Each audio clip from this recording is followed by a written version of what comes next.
Pray for this evening. Lord Jesus, we thank you that we are here together, Lord. We look into your word, Lord. We look into the beauty of your creation. Guide us, Lord. Help us to live for you, Lord, and to understand the things just as you have created them. In Jesus' name, amen.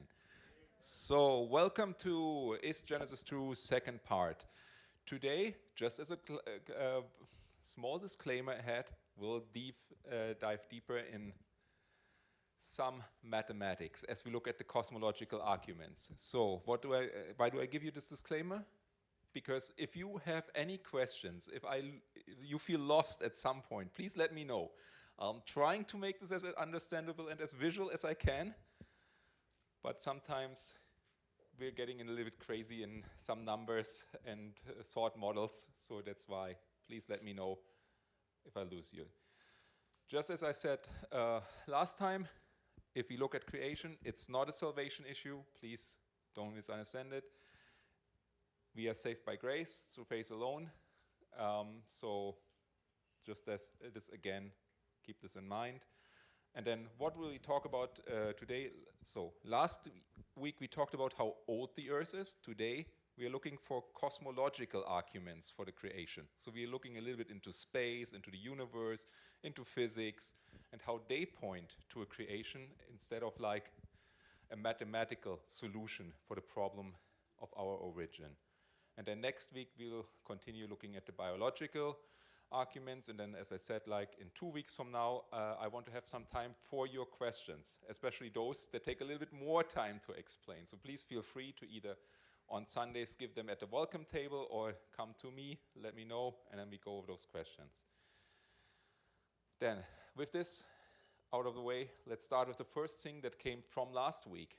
Because last week, afterwards, I was asked, like, how did we actually hunt those dinosaurs? I mean, we all, or most of us probably watched Jurassic Park, see those big T-Rex. We heard Marco Polo that everyone was afraid.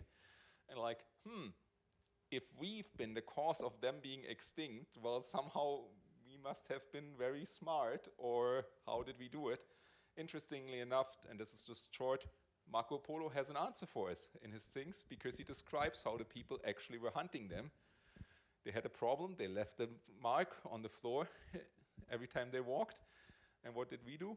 We dig a big pit, put some metal spikes in there, and waited for the animal to walk into it. And it was very successful.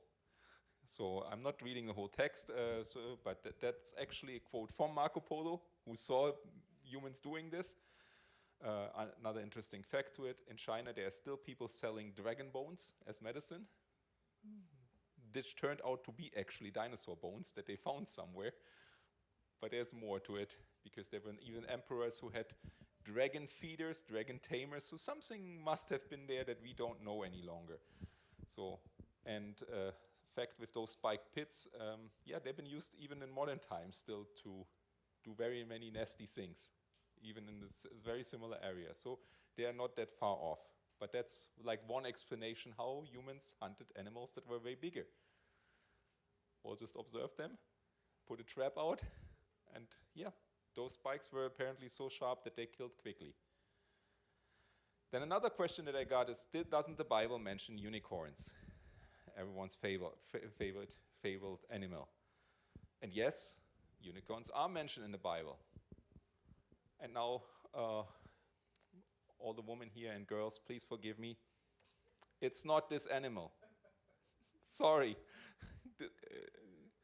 Which animal is it? Well, if you look at the Hebrew, the Hebrew word is re'am, which technically translates only to wild ox, but to a species of wild ox that doesn't exist any longer. So, but how does anyone in the English language get the idea of a unicorn if the Hebrew word says actually wild ox? Well, very simple. They looked at the older, or one of the first Greek translations, the Septuaginta, and the translators used the Greek word monokeros, which literally means animal with one horn. That was the best description that they had. Likely the translators back then never saw the animal that was meant with the Hebrew word. Even if they did, we need to keep in mind, like, the possible animals is not just a wild ox. It could have been a rhino. It could have been a one-horned dinosaur. We don't know what actually was the animal today. We just know it had one horn. And just to give you the background, the word for the rhino, the rhinoceros, as a word, comes up first in the 14th century.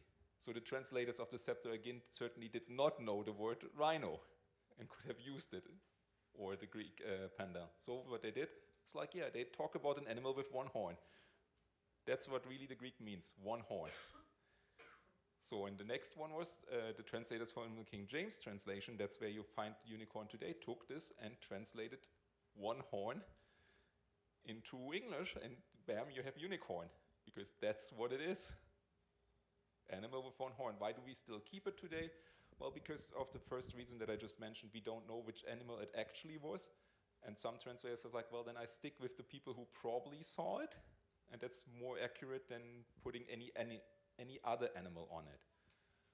But just keep in mind, it's not this nice horse with one, with one horn. It never was. Another question, and that's now leading into cosmology. Doesn't the Bible say that the earth is flat? Didn't we hear this, that they all believed there is one flat earth and things like this? No, it doesn't.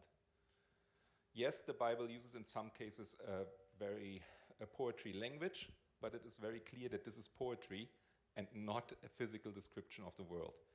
Because just as we today, back then, if you look at the moon, you can see that the earth is not flat.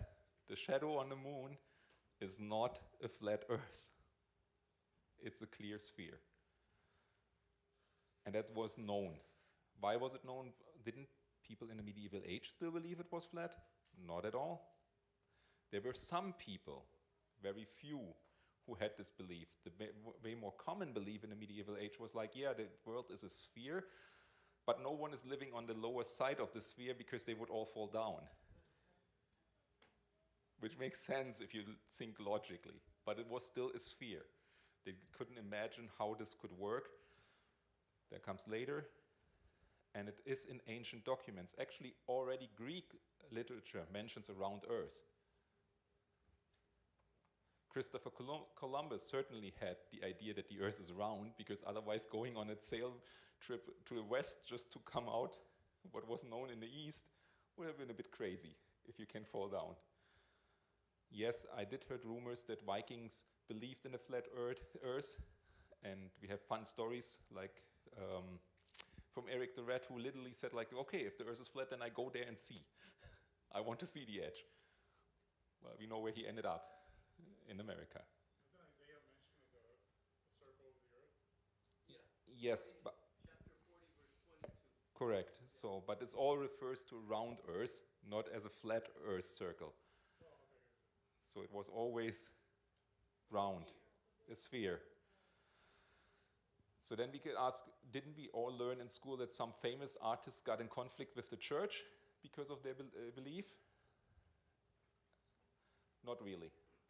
One of those that it's always named as being killed for his scientific arguments with the church is Giordano Bruno. But if you look at his actual case, why the church burned him, yes, 3 of the 4 points had to do with his scientific discoveries. But the 4th one was that he actually dared to say to the church that he does not believe in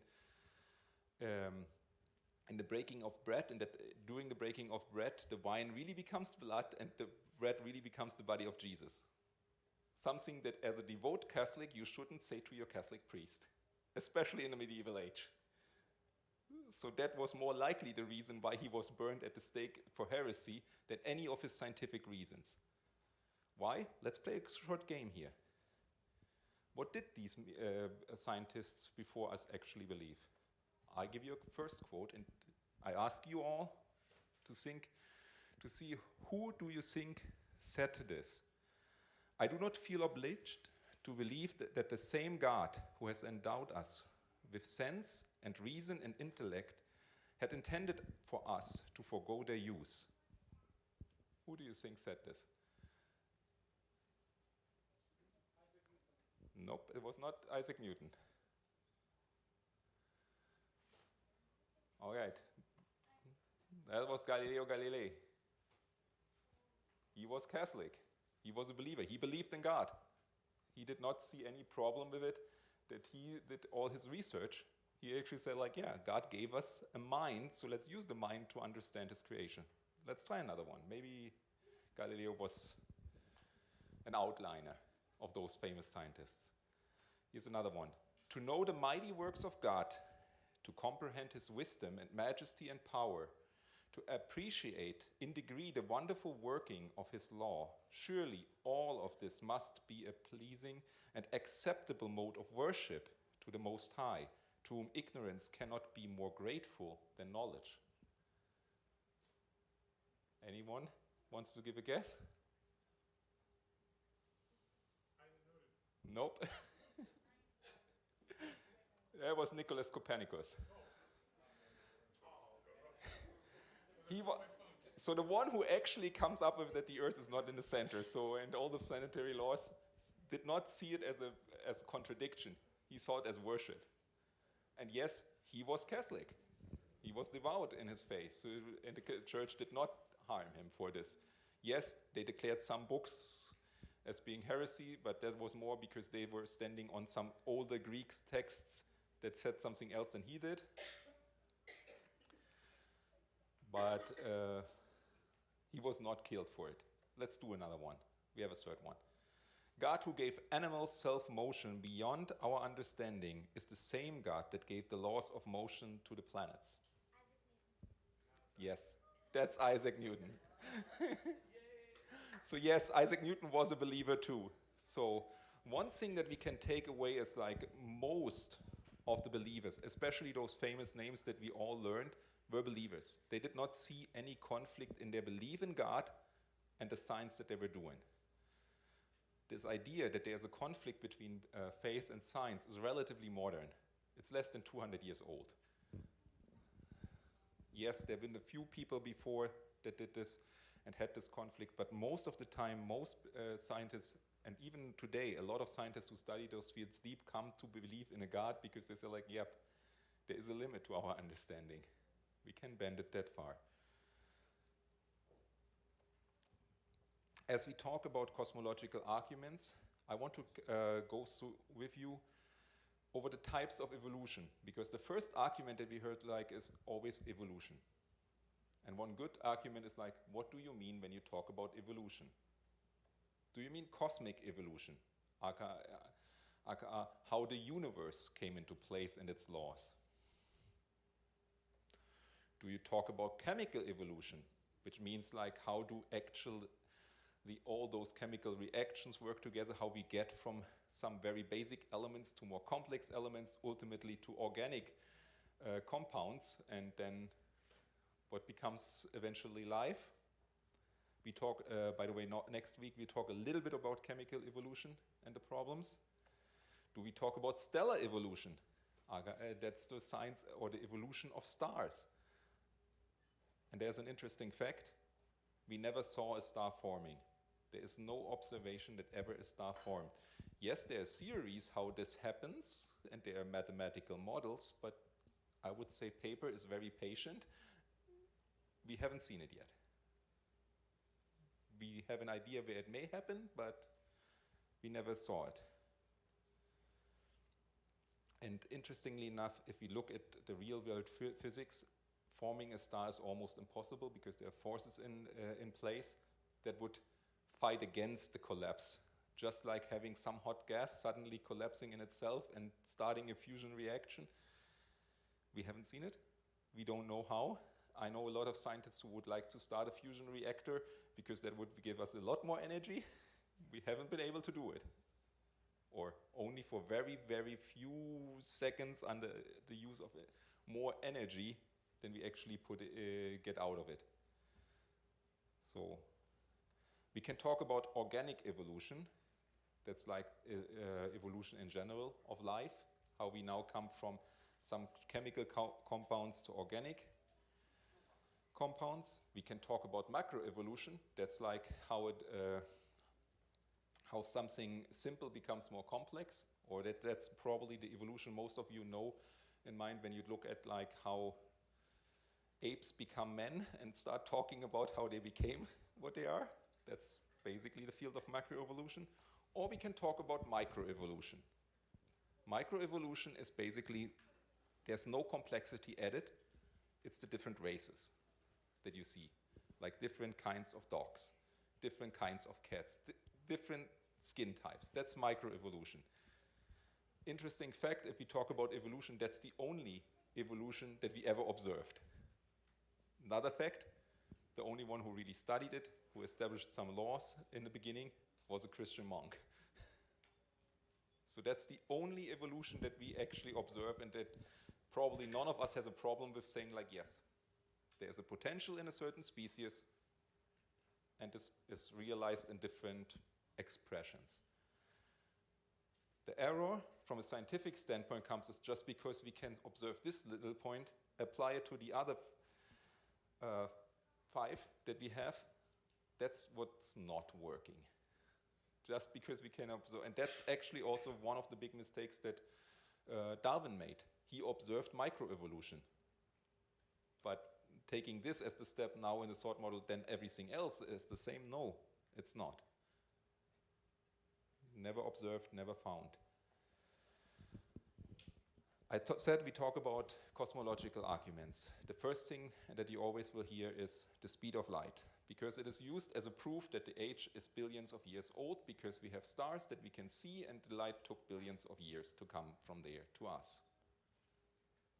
That's the normal fact. It's like, yeah, just look outside in the stars and you see like, yeah, the light took whatever time to get to you. We have the first problem with the speed of light is it can't be measured as a one-way measurement. Why does this become important? And what is a one-way measurement? So you see the two shares. A one-way measurement would be if I stand over at this share and I get my result over at this share. I cannot do this with light. Light, I always need to go to this share and back. By the way, if you are interested in getting the Nobel Prize, if you find a way to measure the one-way speed of light, you probably will qualify for one. No one has found one. Why? Because you could say like, okay, I put two clocks that are perfectly synchronous on both places, and I tell you, hey, I turned the light on. Tell me when it comes. No, because light is very fast. So probably the delay by giving you the message that we need to press is already enough to make it not longer precise. And we could go over a lot of more experiments that is sort of like, what if we do this?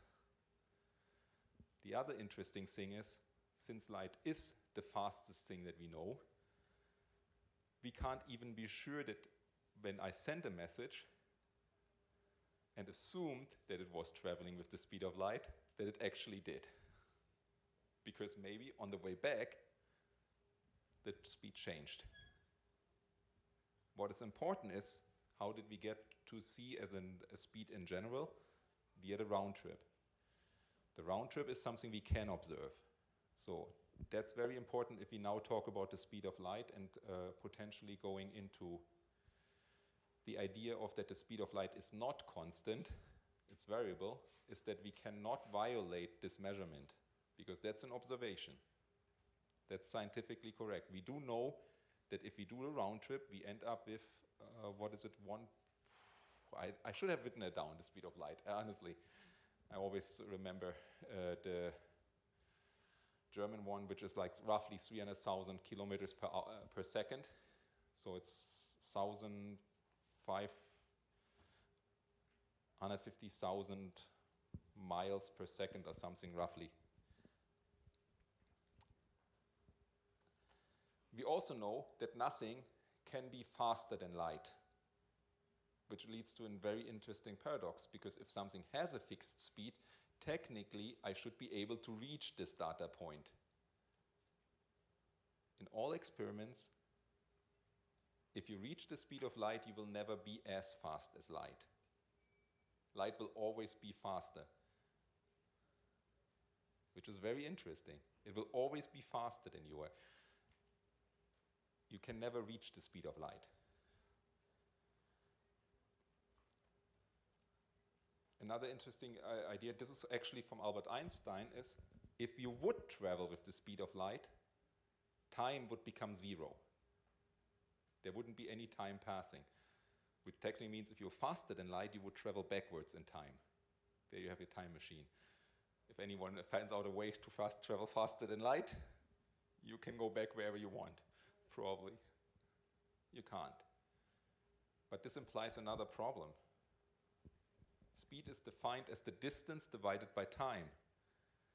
If time becomes zero, because you're fast as the light, then it becomes infinitive. Because that's the famous division by zero, the singularity. That every mathematician, and Andrew, I don't know where you are right now, you probably would say like you hate this because this is like where math falls apart. It's not defined. Yeah. So basically, if I say there's no time passing, I can put any point in distance divided by a zero would mean it's instant. Infinitive large, my speed to get there. And I would sometimes like to watch videos where they talk about the speed of light and they come actually to those points and I'm like, okay, and when comes the point that you're actually figuring out that you just proved that the speed of light is infinite? So, but if the speed of light is infinite, how does it have a number? Well, this is first a quote for this one, and then I want to demonstrate you how the number comes to us in form of a small experiment. And this is a very interesting quote that I found. It's neither a supposition nor a hypothesis about the physical nature of light, but a stipulation that I can make of my own free will to arrive at a definition of simultaneity. So basically, Albert Einstein said, like, I define that light is constant. Because that's how his calculations worked. And I found actually scientists who found this and like, wait, I thought the light was always the same speed and constant. No, it was just some physicists did at some point made a definition. Like Albert Einstein, he just said like, for my calculations, I'm just assuming it is constant. And I make this definition. It's not scientifically proven that it's constant. And for this, I need Esther, and I need two more kids today. Okay, Jacob, Emma. Jacob, you can go to this chair, and Emma goes to this chair. Not here, the small one with the tract. So, let me give you an example of how this whole plays out with different speeds of light. Esther is our light. So you go over to Jacob. Her job is now to bring the tract over to Emma. Jacob and Emma think that the speed of light is constant. So for simplicity, I know that this is not a super long distance. We assume if Esther would walk fast, she would need 10 minutes to get to Emma. Jacob told her it's 12 o'clock. Esther arrives now at Emma. Just walk fast over. Just give a fast walk. So, question, what do you think? So Emma now gets the message from Jacob, I sent Esther to you at 12 o'clock. What do you think, what time is it at your end? When you thought that this takes 10 minutes. What time is it?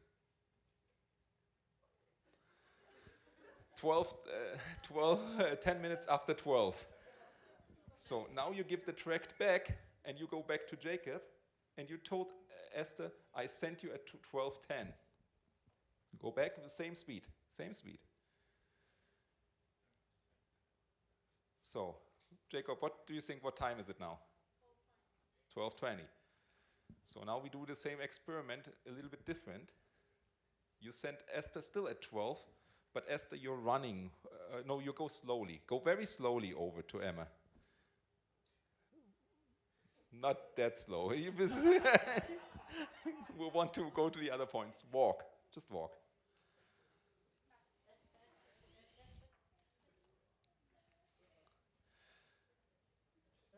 So Emma, what do you think, what time is it when she arrives at your end? No, 12:10. Because he sent her at 12 and you thought that she takes 10 minutes. But she took 20 minutes, assuming she was half the speed. So now Esther, she tells you 12:10, because that's what Emma believed. Now run back. Run. What do you believe? What time has passed now? No, you still assumed that she needs 10 minutes. So you have 12:20. So you see now, if you would both have different clocks, your clock would be at 12:20 and hers would be at 12:10. However, since you always believe that the same time passes on the same distance, you wouldn't ever realize that your clocks eventually become completely out of sync. And that's what happens with the speed of light. That's why this whole idea of the round trip, and thank you kids, I hope it was a little bit more visual. That's why this idea with the round trip is so important to keep in mind. Because what if light changes the speed on the way back? Or if only one of the two directions is slower than the other? And that's the answer for how could we observe the speed of light. If the speed of light is half our coherent constant speed on one way and infinite on the way towards B, and we assume it was always the same speed, well, bam, we have our number. We don't violate any physical law. We don't violate any observation. However, now the light is in one direction infinite fast and in the other just a bit slower. And there would be no way for us to ever know unless we find a way to measure the one way and to prove if light is constant or not. What is the significance? Well, if light in one way is infinite in speed, then the stars are not billions of years away. We see them as they are right now. And then suddenly all our measurements of distance don't work any longer. That's why this was our experiment behind it. And with this, I want to talk a bit about the Big Bang and free will. How do we come up with the idea of a Big Bang? Well, first, I put theory in quotation marks because, again, it's not, in a strict scientific sense, a theory. It's just a hypothesis. So it's just an idea. It's unproven. We have no experiment that it actually happened. We just did a thought experiment. And we have good data that maybe something happened, because one thing that we do observe is that the universe actually expands. Things move a little bit further away from us every day. Just very tiny bit. So what was the idea with the Big Bang? Well, if things move a little bit away now, and we know the physical laws underneath it, if we calculate everything backwards, then eventually we end at the point where everything started. That's, in a very simplistic way, what is behind the Big Bang and the idea. We are just running the calculations backward.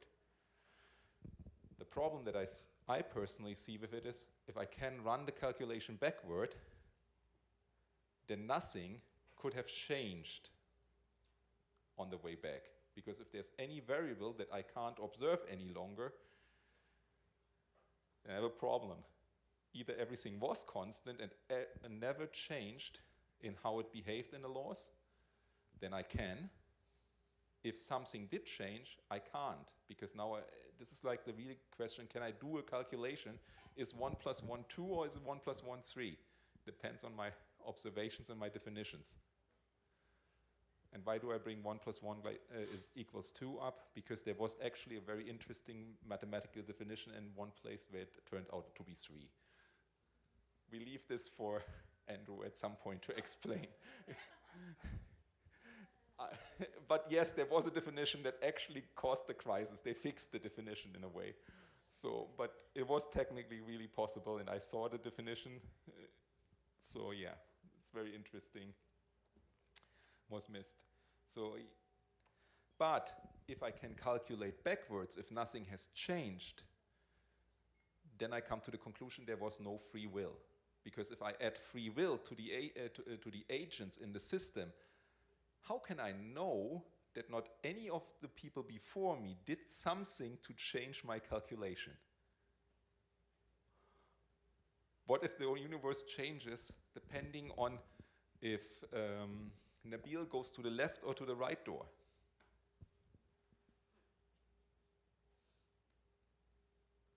What if? I mean, I don't know. Yes, it's not that granular if you talk about the universe, but you get the idea. If I have agents who can make a decision, I can't calculate back and say like Nabil always took the right door. That's why we have a Big Bang. No. I don't have 100% certainty in those laws, at least in a proven sense. So basically, the Big Bang, as it stands right now, assumes that everything that we see, even me talking here, was defined to become as is within 10 to the power of minus 43 seconds. Just to give you an idea, that's a zero, a point, 43 zeros, and then a 1 seconds.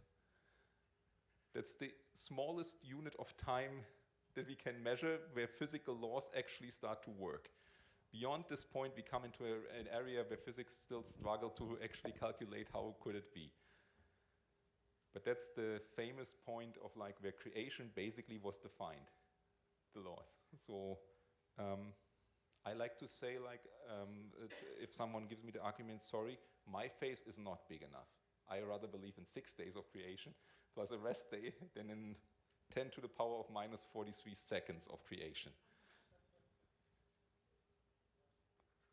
And again, this is, I want you to keep this image for a short moment in mind, because we're talking, this is the Big Bang, as scientists like to show it. There are some data points, like the one you see probably down there, first stars around 400 million years after the Big Bang.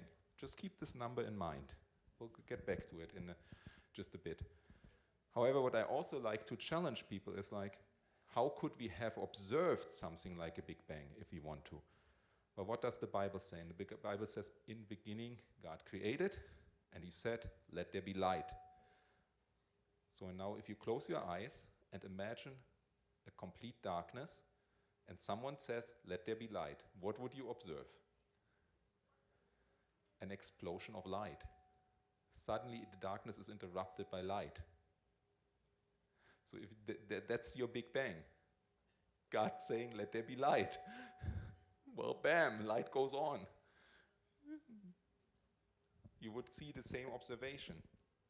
Let's go further, because as I mentioned before here, one of the things is like that we need to ask ourselves, are natural laws and processes constant, or have they changed? The Big Bang assumes via the convention, and this convention is called, one more, uniformitarianism. It assumes that all physical laws and processes were always constant. That's also what Einstein assumes in his famous calculations, because if he would not have assumed this, his calculations would become incredibly difficult. Almost impossible, because then he would need to kind of like, yeah, but if I'm at Mars, then my calculation is this. If I'm at Jupiter, my calculation is this, and so on and so forth. So there's like an assumption, a convention that was taken like, no, the laws have not changed. They've been always constant. If we observe our nature, we do not know if they were. We do know certain things. We do know that the Earth changes the magnetic field every so often. South and North Pole could change every so often. Yes, longer than any of us is alive, usually, those times, but the potential exists. So we cannot know for certain that nothing ever has changed. We can just say like, yeah, if I assume that nothing has changed, okay.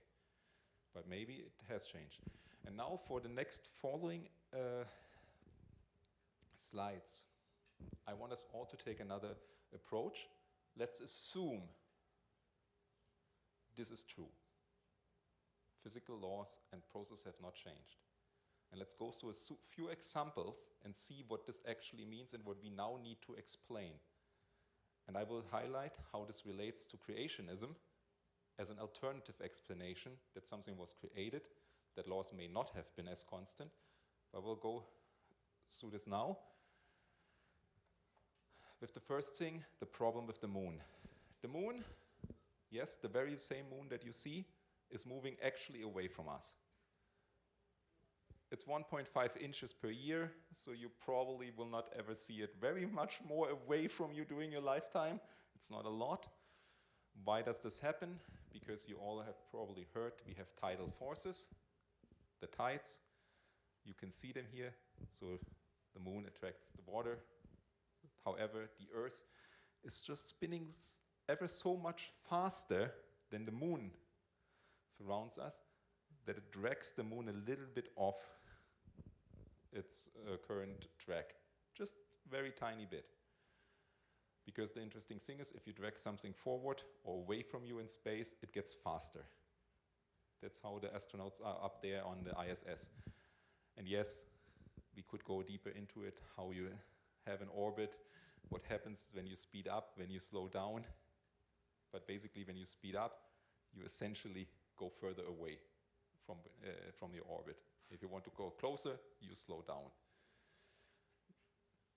However, if the moon is moving 1.5 inches per year away from us, and if the processes have never changed, then we end up that 1,450 million years, plus minus a little bit, the moon is exactly on the same position as Earth.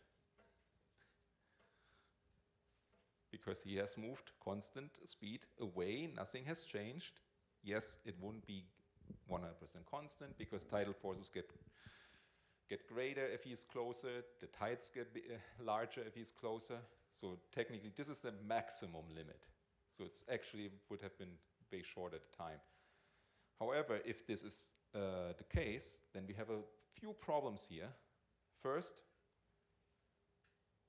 if we have so big tides or tidal floods, where are the records? We don't see them anywhere on the Earth. That there have been ever regularly tides larger than some of the tallest buildings. We don't see those records because that would be the physical effect of it. So we don't see this. How did the moon and the Earth in the first place separate? Violently with a big crater and explosion and then forming again? That's what sometimes was mentioned. Again, we don't find a big, huge crater or half of the Earth missing somewhere. Not that the moon is half the size, that's not what I mean. But we don't see evidence for it. However, if the Earth is only 6,000 years old, as we assumed from last week, then we don't have those problems. Because in 6,000 years, and now I should have made the calculation how far 6,000 years times 1.5 inches is, you get the idea. It's just a few feet. So the difference is marginal. All our observations would be as we see them right now in nature. We don't have the records, we don't need them. Because yes, the tide might be a little bit higher, but it's so marginal. The distance is so marginal in difference that it doesn't really matter with a short universe. So even there we see our moon points to like, yeah, maybe he was established in orbit way shorter than we think. Okay, maybe that was a short example. Let's look one more. Jupiter and Neptune, planets in our solar system, have a problem. Jupiter, at this point, irradiates roughly twice as much energy as it gets from the sun. So imagine you have Jupiter. Jupiter is your potato. You put it in a microwave. You take it out. If you put your hand close to this potato, please do not touch the potato after the microwave without any glove. But if you now would put your hand close, you would feel that your potato is irradiating heat. Jupiter is a little bit bigger potato in this sense. But it does the same thing. It irradiates energy. If it would have done this for billions of years, there would be a big ice cube flying into space, but certainly not clouds of gas. Because it can't have that much energy. Even the size of Jupiter cannot hold so much energy that for billions of years it can irradiate more energy than it gets. It's like as if you go to your bank account, and let's say you have on your bank account $100, and every day you get $10 more, but you spend 20.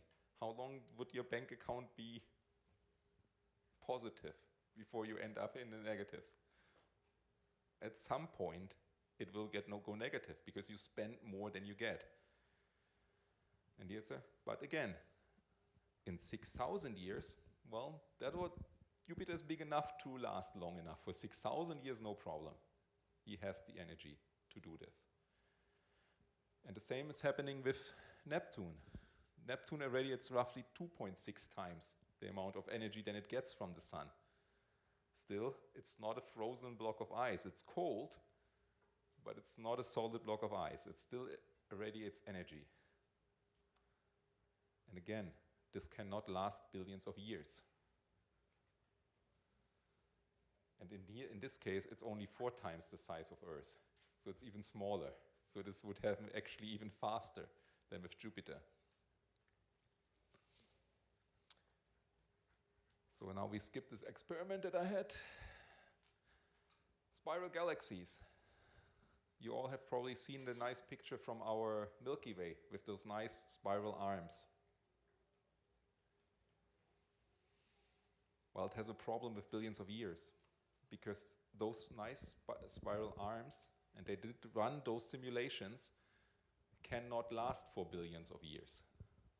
And that's what I would like to have shown you with an experiment, like if you want to do it at home, very simple, as a very simplified idea, just take a piece of like string long enough, take a pen, and just spin it around. You will see that at first you see those spiral arms, but the longer you spin, it will become more and more like a disk. Why? Because the inner part, and that's the same with the galaxies, the inner part rotates faster than the outer portions. So at some point, given the size, you end up with a perfect disk. And I mentioned that there weren't some scientists who still do this stuff. They took one more. They took the Whirlpool galaxy, which technically can be observed with our simple telescopes, which is considered one of the textbook spiral galaxies out there. They did the simulation. By the way, this specific galaxy, the Whirlpool galaxy, is considered, if we do consider a constant speed of light, 30 million years away from us. That's what astronomers say. They think it's 400 million years old. However, interestingly enough, they also say that it collided with another galaxy 500 to 600 million years ago. So that's my first question, is like, how could have something that did not yet exist collide with something? Your time doesn't make sense. So, but assuming it's 400 million years old, in an experiment, in a simulation, it was shown that within 300 million years, a spiral galaxy like this would be a disk. Arms would not be existing, so we would not have observed those arms at all any longer. And yet, there's tons of similar galaxies out there. Some are as old as 10 billion years. And they have spiral arms, just like us. Why? How? If the movement is there, they couldn't have arms any longer. And now coming slowly to an end, I want to talk about the James Webb Telescope. You probably have heard about it because it was all over the news. The James Webb Telescope was sent to look back in time to prove the Big Bang. That was actually the mission that they had. They wanted to look back as far back in time as they can. And yes, sorry if I throw a lot of scientific words around there. How would they like to do it? It's like, again, assuming the position is light moves constant. That means the further I look into space, the further back in time I look. Because technically I would see an object that is billions of years ago sent the light to me. That's the assumption that is made. On top of it, light has the property that the further it moves in distance, the more it becomes red light and less blue light. So it shifts towards the red. The James Webb Telescope set out like is that technically, if we the mathematical or physical term here is the redshift, if it reaches the number 14, which is very big, like to 14, at this point we shouldn't see any galaxies any longer, because we would look so far back in time that light from this point would have taken basically since the beginning of the universe. So we shouldn't see any galaxies. So that was their assumption. And then if we go a little bit further back again from our time, we should see some irregular galaxies, baby galaxies, no heavy elements, maybe the first stars a little bit. That was the assumption that they could see. And why? There have been creationists out there who said like, no, you know what we will see? We will see, and they've actually made the claim before James Webb was sent to space and put this on paper and challenged them. And those creationists and said like, no, you will go up there and you will see the following.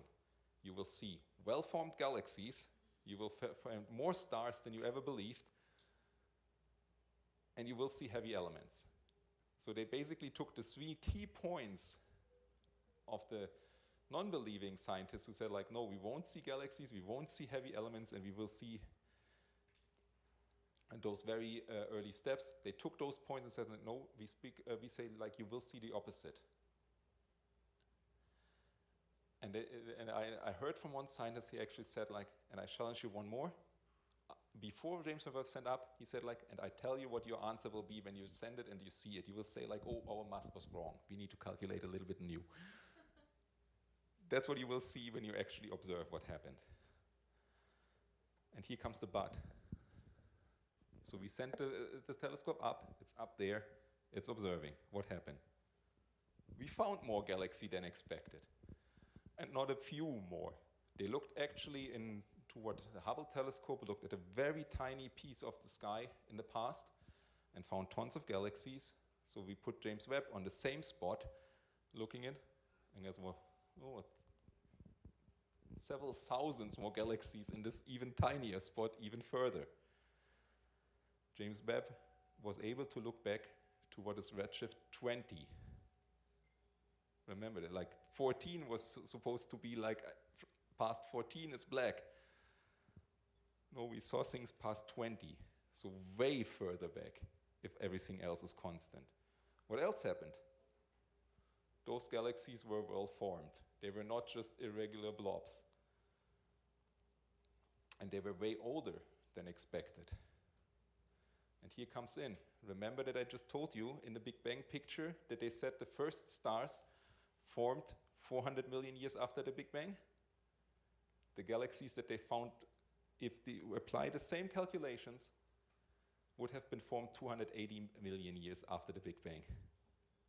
So even before the first stars in the original theory. Well-formed galaxies. We are not talking about a blob. They already have all the features. And they also found heavy elements. Not just helium and hydrogen. There are traces of heavy elements. And yes, the last point is a little bit discussed because there is a calculation in here. It's like we technically saw stars that potentially are older than the universe, which is impossible because how can something be older than creation? Well, maybe something else in your calculation is wrong. In the end, the most famous one, they corrected down. They said like, oh, we made a mistake. It is a bit younger than the universe. However, I looked yesterday at something very interesting, and they said like the current oldest star is somewhere around 13.6.5 billion years old, plus minus 2.5 billion years. That's the error margin. So if you assume that the universe is 14 billion years old, and you give me a margin of 2.5 on 13.5, then your margin would already go in one way far beyond your creation. How? So, and the same thing is today actually very interesting. Yeah, it was today I read an article where someone was like, how did light came into place? Well, yeah, the universe showed signs of light after 1 billion years after the Big Bang. Well, wait, didn't you just told me in another paper that 400 million years ago we had stars, and another paper says that we have got something doesn't add up? That was my reaction today. And that was not a creationist document. That was a serious scientific document of someone arguing like this. Again, staying here at the surface of those things. But that's what I say, like, is where we as creationists can come in like, wait, where does it add up? Is it logical? Or does it more make sense like things were created? Because God could have created old galaxies from the start. Just as you could create any painting from the beginning. You're not limited. And this is my last slide as we come to an end here is, and we will pick up this topic next week when we look into the biological arguments, how fine-tuned everything is. I'm not sure if you are even aware of that you are even sitting here. The physical laws underlying it are so extremely fine-tuned. If they would be off by just several points after the comma, just very slightly off, you wouldn't sit here. We would all go explode or whatever else. There are tons of scenarios what could happen. And those are some of the constants are gravity, the strength of the nuclear forces, like actually what holds the nuclei together. Those need to be exactly in the right place to allow life. Just to give you an idea, remember last time we talked about the chance of the different cultures sharing the same stories was 10 to the power of 12. Well, one of those constants in the fine-tuning is the cosmological constants.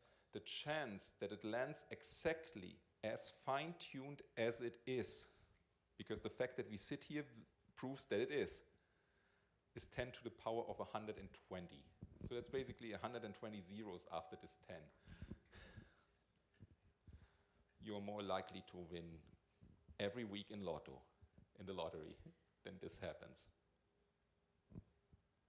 In a row, by the way, winning the lottery. Or as I like to say, sometimes it's like, would you play with me poker if I drew a royal flush? And right after the royal flush, I draw another one, and another one, and another one. I mean, how long would I have to do this with you before you start either giving up on me, calling me cheating in the game, or whatever else, if I'm constantly have a royal flush? And it's a lot more. It's thousands of times in a row to come into this probability. And just to add one more, the chance that someone calculated is, well, how big is the chance that a universe allows life? And the chance is 1 in 10 to the power of 229. So I spare you the number on the screen, how big it is. Just to give you another idea, if you want to picture it, 10 to the power of 80 is the number of all atoms in the visible universe. So this is and every number higher is by 10 higher, the number. So it's incredibly high. To solve this problem, some physics came up with this, you will probably hear in quantum physics, the theory of the M-string theory, which is also Stephen Hawking brought up, basically vibrating strings in space, if you want to say so, is very simplistic. The M-string theory has roughly 10 to the power of 300 possible solutions to come up with a universe.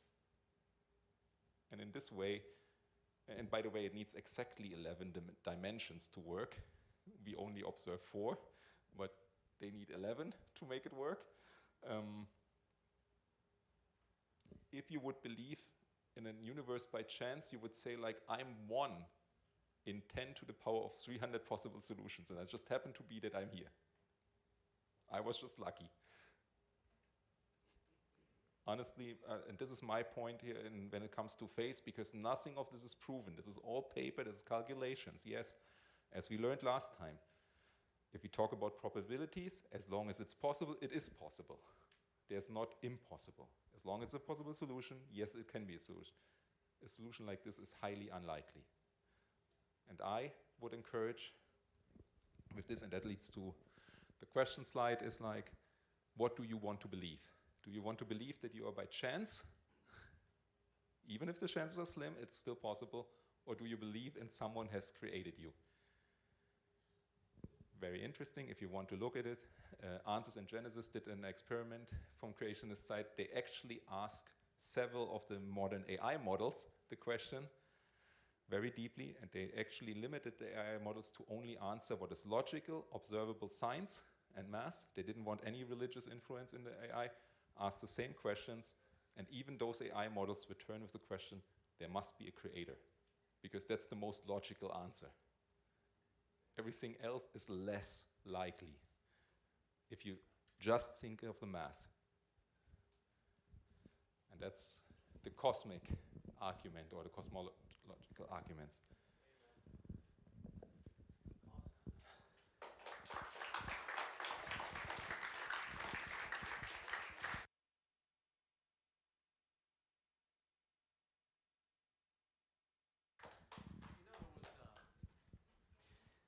I get blown away by the fine-tuning part, where if we were just a little bit closer to the sun, we would all burn up. And if we were just a little bit further away than we are in our orbit, we would freeze. You know, we're just at the right distance from the sun. And that's just one. That's one of the fine-tunings. You know, the fact that God created us and made this world. The laws are so perfect. We can't but come to the conclusion that there was a creator. There is a creator that made us, and that's awesome. That's awesome. Thank you, Tobias. Thank you. I need to process some of these notes.